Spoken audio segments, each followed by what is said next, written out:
Today I want to take some time and talk about everyone's favorite topic, consumer protection class action lawsuits. I say that in jest, but in all seriousness, there's been some recent trends that we've seen that are important and noteworthy for a lot of businesses that are out there today. And so, specifically what I want to talk about is TCPA and telemarketing lawsuits. And so, whether you've faced one or not, it's smart for every business to pay attention to the very important compliance measures that are needed if you're going to engage in any kind of telemarketing or texting for marketing your business products or services. And so we've all known about traditional companies that use telemarketing as a key support to market their products and services.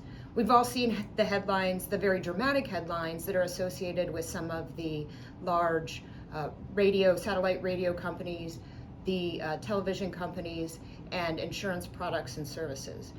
The headlines have been all over the place when it comes to those industries, and we've seen hundreds of millions of dollars of liability. So for those industries, it's on their radar. What it is not on the radar of is other companies that do not traditionally rely on telemarketing to support their business. And so, as one example, an industry that we have seen recently been hit pretty hard in the TCPA class action space is the real estate industry. So within the real estate industry, what we have seen is a lot of companies that are relying on telemarketing, but not thinking of it in the traditional sense. We've seen a lot of very innocent and unknowing real estate agents, brokerages, calling upon, for example, expired listings. And that is something that a real estate agent wouldn't necessarily have on their radar and thinking as traditional telemarketing. Because if a person has an expired listing, they're thinking, well, this person is in the market for the service that I can provide. And so then they would call those numbers for expired listings. Also included would be people who are for sale by owner and have their numbers there. But the problem and the trap is presented where there's not any kind of scrubbing of those telephone numbers against the national do not call list. And that can create a TCPA violation, even though unknowingly. An important tip here for people within that space is to remember that there are a lot of scrubbing services that can take a list of telephone numbers for you and scrub them against the national DNC, against state-specific DNCs, and to be able to allow you to call then in a legally compliant way. So that's one tip that everybody should keep in mind. I want to provide an example of a case that was certified as a class action just in May of this year.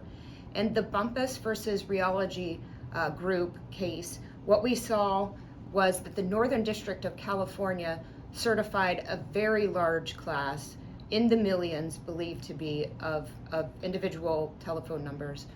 And a part of the classes that were certified, it included exactly those types of calls. The agents were calling expired listed telephone numbers, and they weren't scrubbing, so the numbers were on the do not call list. And that case is still pending, but it's going to present a very big degree of liability potentially for Rheology Group, which is a large real estate conglomerate, and they own a lot of big players in the industry, including Coldwell Banker. So you can imagine the volume that is associated with that. We've also seen recently RE/MAX and Keller Williams hit with some pretty big liability cases. In the instance of RE/MAX, what was happening is agents were texting in kind of a large volume capacity folks with expired listings and not obtaining prior express written consent. And the key there is that the consent has to have very specific language, and it has to be in writing.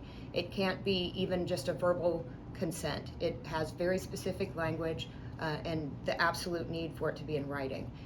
In the instance of Keller Williams, that was similar to what happened in the Bumpus case, and that we've seen more commonly on agents calling on expired listings or for sale by owner listings without scrubbing against the National Do Not Call Registry. So when we think about traditional telemarketing, again, in the real estate space, it's not something that is on a lot of agents' radars because they aren't thinking of telemarketing in the traditional sense. Everybody's seen the Jerry Seinfeld episode where the telemarketer calls and there's a big jest of a joke where he asks for the phone number and I'll return your call later when you're eating dinner. And a lot of people think of telemarketing kind of in that context, that there's some kind of intent in mass to cold call people. And that's not what was happening in the real estate space.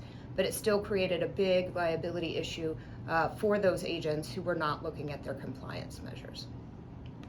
Similarly, another industry that we have seen hit with these issues that are not thought of traditionally as relying on telemarketing for business support is automobile dealerships.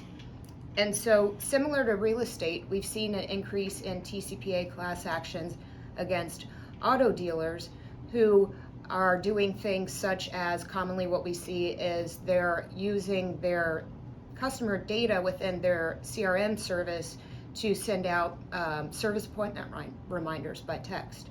And not always do they obtain the proper prior express written consent. And again, this is often the case where we just see innocent, unknowing businesses thinking the customer made an appointment. They provided the telephone number that this is where we can contact them about their appointment. But again, when using large texting platforms, prior express written consent is an absolute must. It's an absolute key. The other fact pattern that we've seen automobile dealerships get hit with recently is the use of third-party vendors to deliver text or to deliver ringless voicemails to provide information about service specials, maybe a tent sale or a manufacturer special rebate or financing offer. And again, text and ringless voicemails is considered through the use of artificial voice or using an automated dialing system. Those require prior express written consent as well. And again, the key is that it has to be written, and that oftentimes just doesn't happen by merely loading a phone number into a business's CRM. So the key takeaway here is compliance.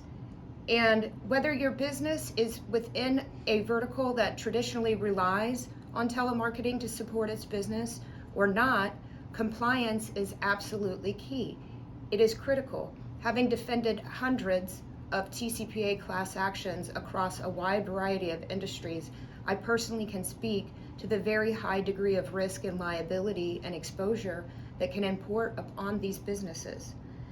And remember, telemarketing in and of itself is not unlawful. It's not illegal. There are just very specific compliance requirements that must be followed. You must have hygiene services to scrub telephone numbers across the do not call registry. If you're using any kind of pre-recorded voice technology, texting technology, automated dialing systems, you have to have prior express written consent. It needs to be in writing, and your company should have a way to track who is and is not providing consent and any revocations of consent. And as long as you take compliance measures, telemarketing is a perfectly legal way to market your business. Our firm can help. If you need any help with compliance measures, please reach out and don't get caught in the trap.